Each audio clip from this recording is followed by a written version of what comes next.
Nokia, and we can see the graph over here.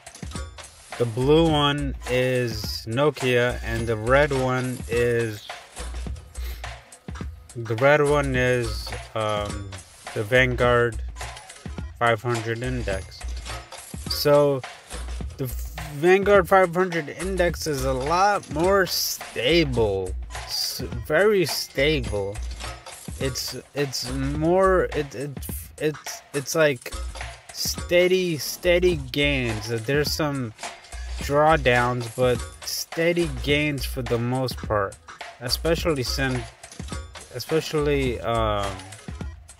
during its bull runs. Like, its bull runs tend to be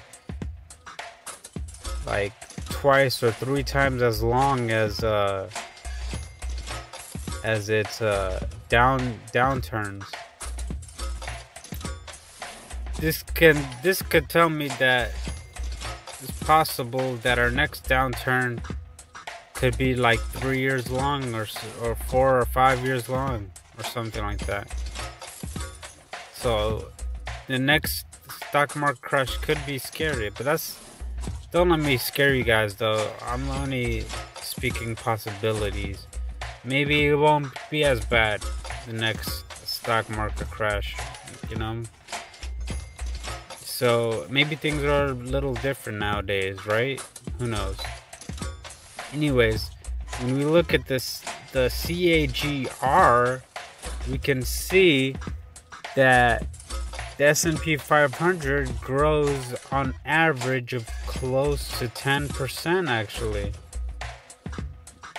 Close to 10%, the S&P 500 grows on average every year.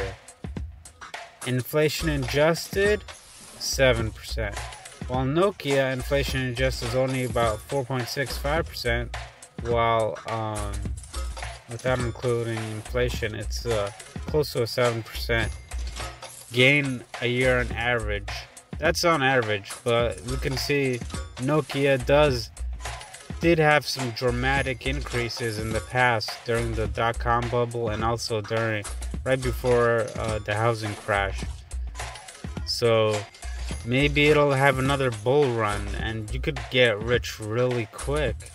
If Nokia goes to its glory days of the dot-com bubble, and also close to where the housing crash was. And so if you invest 10,000, your 10,000 can hit like 200,000 if it ever reaches towards his dot-com bubble, or the housing, right before the housing crash, its glory days. So if Nokia reaches its glory days and you invest like 10,000, it'll be like, it could potentially hit 200,000. That's if this company turns things around. I'm not saying it's going to go back in those days necessarily. Nokia needs a phone that can compete with the Apple, and also with the